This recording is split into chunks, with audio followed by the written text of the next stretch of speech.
All right, Muslims, I've got a story from your prophet that I would love, absolutely love to see you explain. I don't think you can, but I hope you'll try. We all know that you watch my videos. We all know that you've seen this challenge because I'm putting it at the beginning.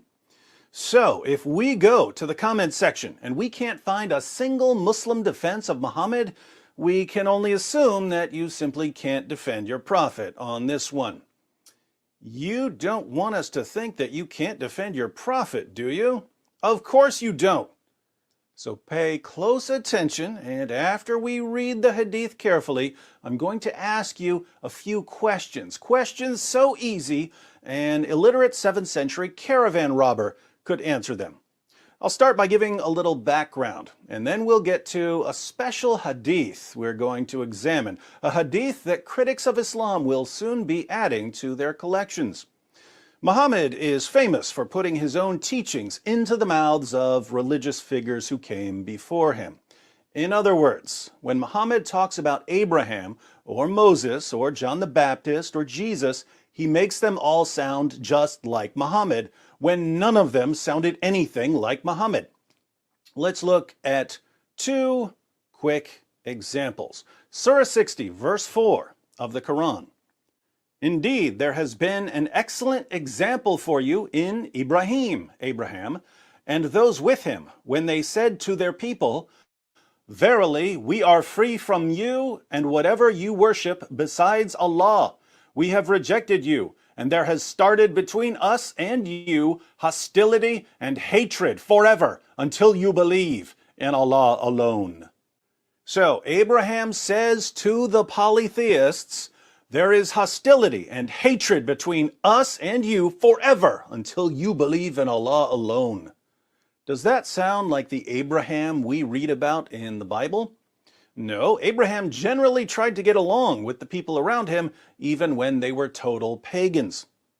What Abraham says here in the Quran sounds like something Muhammad would say, not like something Abraham would say.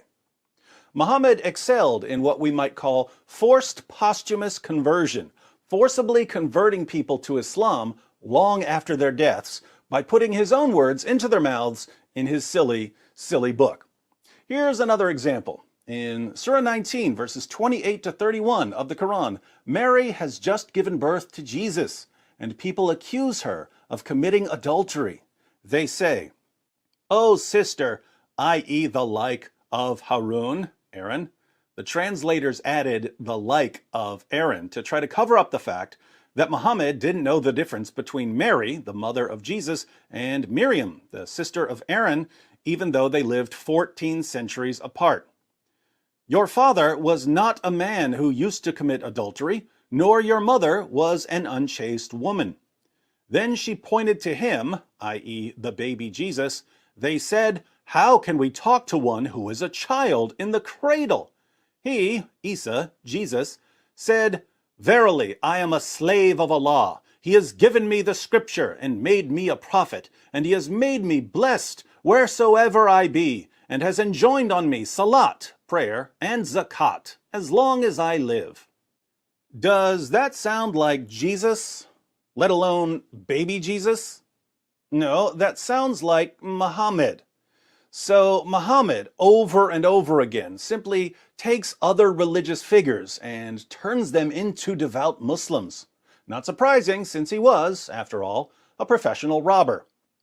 But Muhammad sometimes took this religious appropriation to whole new levels, giving other religious figures not only his theological teachings, but also his moral perversions. Muhammad was famous among his followers for being able to have sex with 9 or 11 women and girls in a single night. Consider a few passages. Sahih al-Bukhari, 5068. Narrated Anas, the Prophet used to go round, have sexual relations with all his wives in one night, and he had 9 wives. Sahih al-Bukhari, 5215. Narrated Anas bin Malik, the Prophet used to pass by, have sexual relation with all his wives in one night, and at that time he had 9 wives. By the way, check out the chapter heading, Whoever had sexual intercourse with all his wives and then took one bath only. Yes, history's greatest man would have sex with 9 women and girls, but would only take one bath. Sahih al-Bukhari 268, narrated Qatada, Anas bin Malik said, the Prophet used to visit all his wives in a round during the day and night, and they were 11 in number. I asked Anas, had the Prophet the strength for it? Anas replied, we used to say that the Prophet was given the strength of 30 men. And Sa'id said, on the authority of Qatada, that Anas had told him about 9 wives only, not 11. Notice that this wasn't something that Muslim men in general did. Muhammad's followers understood and boasted about the fact that their prophet in particular had the sexual strength of 30 ordinary men. So why did Muhammad have the sexual strength of numerous ordinary men? Well, Muhammad suggests that this was a special ability given to certain prophets, among them Muhammad and Solomon. Now for the hadith I'd like Muslims to explain. Sahih Muslim 4289. It was narrated from Abu Huraira that the Prophet said, Suleiman ben Daud, Solomon son of David, said, tonight I will go around to 90 women, and each of them will give birth to a knight who will fight in the cause of Allah. His companions said to him, say, if Allah wills. But he did not say, if Allah wills, and he went round to all of them. None of them became pregnant except one woman who gave birth to a deformed child. By the one in whose hand is the soul of Muhammad, if he had said, if Allah wills, they would all have been knights striving in the cause of Allah. All right, there's a lot to take in here.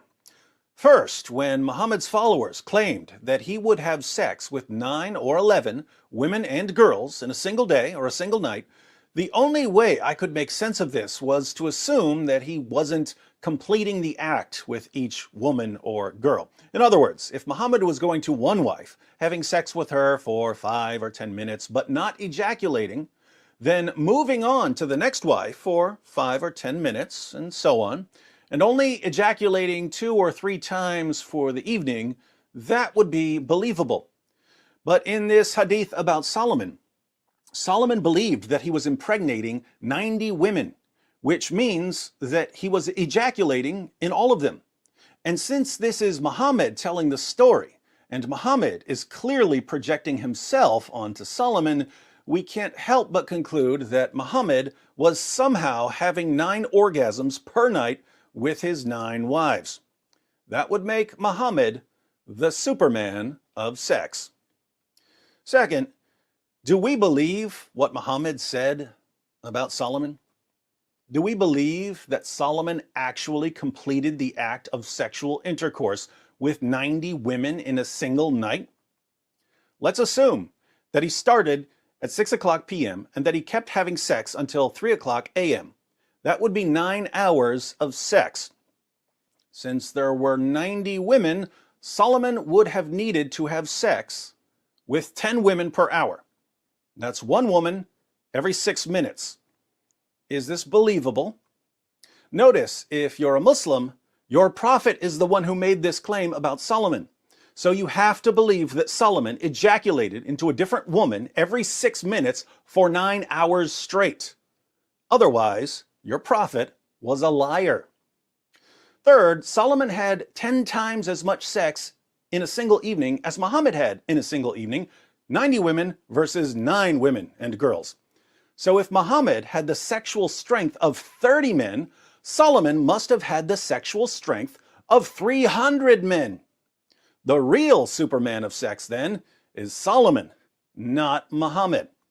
Muhammad is only the boy wonder of sex, or maybe the Flash, or, given what he must have smelled like when he climbed between the legs of wife number 9 before his lone bath for the evening, Swamp Thing. Fourth, notice why Solomon was having sex with 90 women in a single night. Each of them will give birth to a knight who will fight in the cause of Allah. Solomon wanted to raise up an army of jihadis.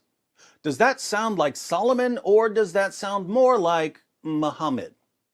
Fifth, according to Muhammad, someone warned Solomon that if he really wanted all 90 women to get pregnant, he needed to say, "If Allah wills, inshallah." But Solomon didn't say, inshallah, so only one of the 90 women became pregnant, and she gave birth to a deformed baby.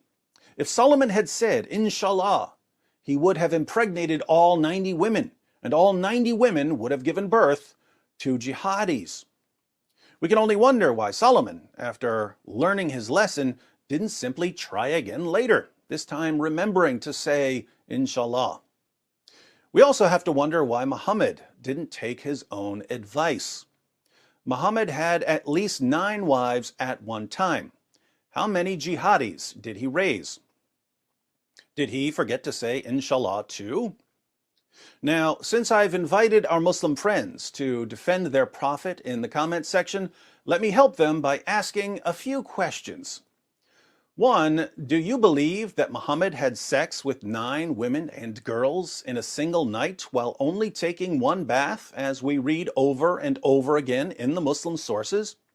2, do you believe that Muhammad's ability to have sex with 9 women and girls in a single night was natural or supernatural?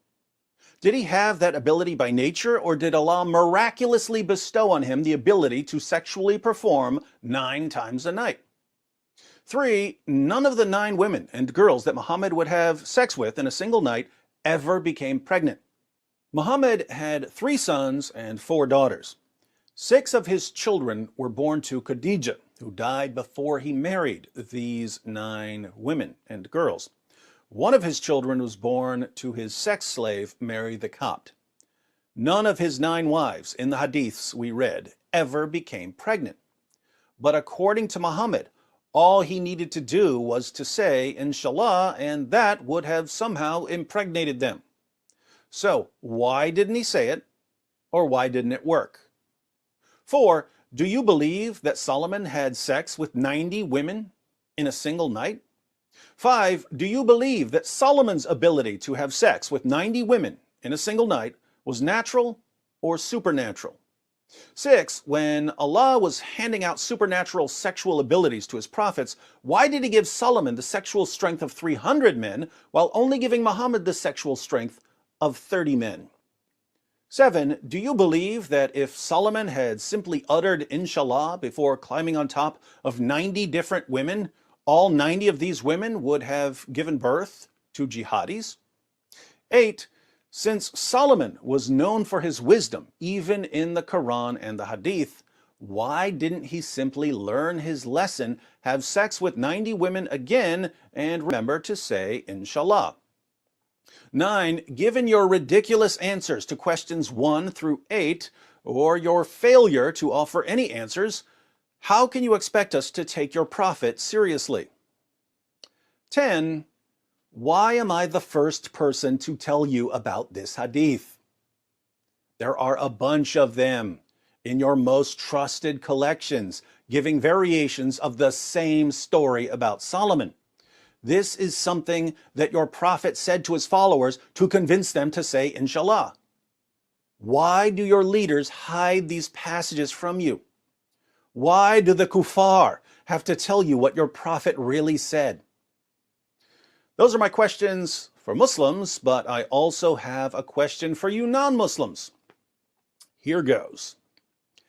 If Muhammad were alive today, how famous do you think he'd be as a 50-something-year-old porn star who could have 9 orgasms in a single recording?